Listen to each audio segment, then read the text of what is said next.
रहमतुल्लाहि व बरकातुहू नहमदुहु व नुसल्ली व नुसल्लिमु अला रसूलिहिल करीम अम्मा बअद फ़अऊज़ु बिल्लाहि मिनश शैतानिर रजीम बिस्मिल्लाहिर रहमानिर रहीम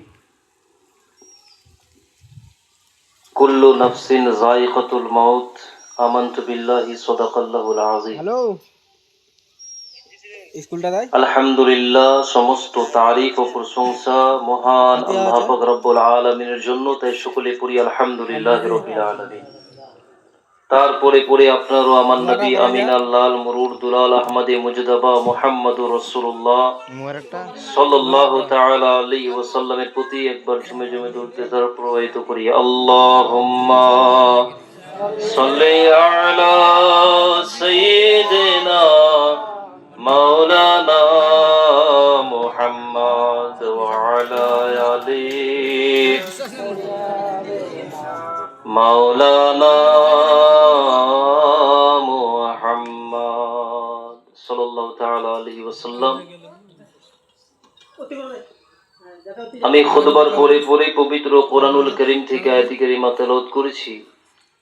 আল্লাহ পাক রব্বুল আলামিন কোরআন পাকের মধ্যে ঘোষণা করে বলেন, কুল্লু নাফসিন যায়িকাতুল মাউত। আল্লাহ তাআলা বলছেন প্রত্যেকটি নফসকে মৃত্যুর স্বাদ গ্রহণ করতে হবে। তো আমরা অনেকে অবগত আছি আজকের এই মাহফিল মিলাদুন নবী,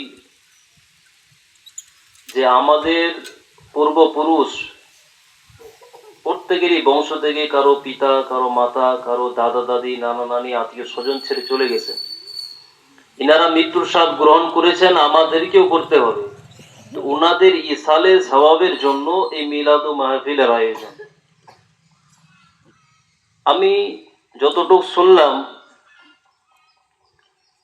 এই মিলাদুন নবীর আয়োজন করার উদ্দেশ্য একটাই,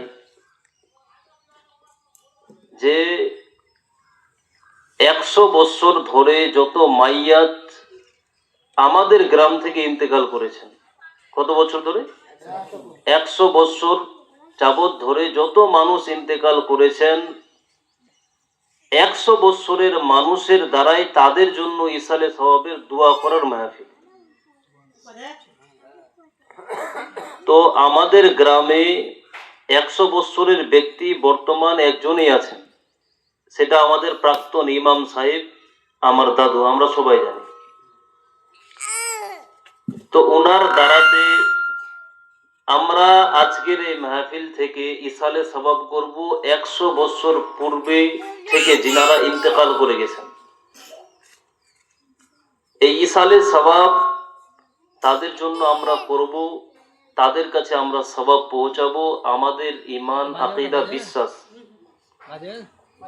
আমরা যদি তাদের জন্য ইসালে সওয়াব করি, তাদের জন্য দোয়া খায়ের করি, অবশ্যই অবশ্যই আল্লাহ তাবারাকা ওয়া তাআলা এই ইসালের সওয়াবের ওসিলাতে তাদের যদি ঈমান ঠিক থাকে, গুনাহের কারণে যদি আযাব হয় কিংবা জাহান্নামেও থাকে, আল্লাহ তাআলা যদি এই আমলকে পছন্দ করে খুশি হয়ে যান, তো এই মিলাদু মাহফিলের ওসিলাতে আল্লাহ তাবারক ওয়া তাআলা তাদের জীবনের গুনাহকে মার্জনা করে তাদেরকে জাহান্নাম থেকে বাঁচিয়ে আল্লাহ তাআলা জান্নাতের মধ্যে দিতে পারেন। এটা আল্লাহর কুদরত, আল্লাহর ক্ষমতা। আল্লাহ যদি রাজি হন, আল্লাহ চাইলে করতে পারেন। তো এই জন্যই দুপুরের সময় বেশি লম্বা বক্তব্য দেওয়া যাবে না। আমরা এখানে এসেছি, যদিও মুষ্টিময় মানুষ, পুরো গ্রামে মাইকিং করা হয়েছে, আর মানুষ চাইলেও সবাই এই জায়গাতে আসতে পারে না। এই জায়গাতে আসার জন্য নসিব লাগে, এই দোয়াতে শরীক হওয়ারও নসিব লাগে। মানুষের যদি অতটাই চাহিদা থাকতো বা চাহাত, মনের মধ্যে একটা বাসনা থাকতো, একটা মহাব্বত থাকতো এই মেহফিলের প্রতি, তাহলে মনে মনে ভাবতো যে আমারও তো কেউ না কেউ বংশ থেকে ইন্তেকাল করেছে। কারো মা গিয়েছে, কারো বাবা গিয়েছে, কারো ভাই বোন আত্মীয় স্বজন গিয়েছে, কিন্তু সকলে উপস্থিত হয়নি। কেন? কারণ তাদের নসিবে এই মিলাদুন নবীতে শরীক হওয়ার নসিবে তাদের লেখা নেই, বা ভাগ্যে নেই যে তারা এসে এখানে দোয়াতে শামিল হবে। তো আমরা যে কয়জন এসেছি, আমরা সকলে মিলে তাদের জন্য দোয়া কামনা করব এবং আল্লাহ তাবারক ওয়া তাআলার কাছে এটাও দোয়া করব, আল্লাহ তাবারক ওয়া তাআলা যেন যিনারা ইন্তেকাল করেছেন তাদেরকে জান্নাতবাসী করেন, যিনারা আমরা বেঁচে আছি তাদের হায়াত যাতে দীর্ঘ করেন, এবং আল্লাহ তাবারক ওয়া তাআলা যাতে আমাদেরকেও আল্লাহ তাআলা মৃত্যুবরণ দিবেন। কুল্লু নাফসিন যায়কাতুল মউত, প্রত্যেককে মৃত্যু স্বাদ গ্রহণ করতে হবে। তো আমরা মৃত্যুবরণ করব, আমরা যাতে ঈমানি অবস্থায় ঈমান নিয়ে কলেমায়ে তৈয়বা মুখে নিয়ে মৃত্যুবরণ করতে পারি, এটাও আমরা আল্লাহ তাআলার কাছে দোয়া কামনা করব।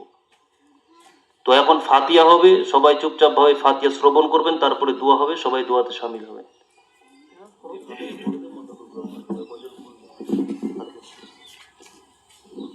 ভালো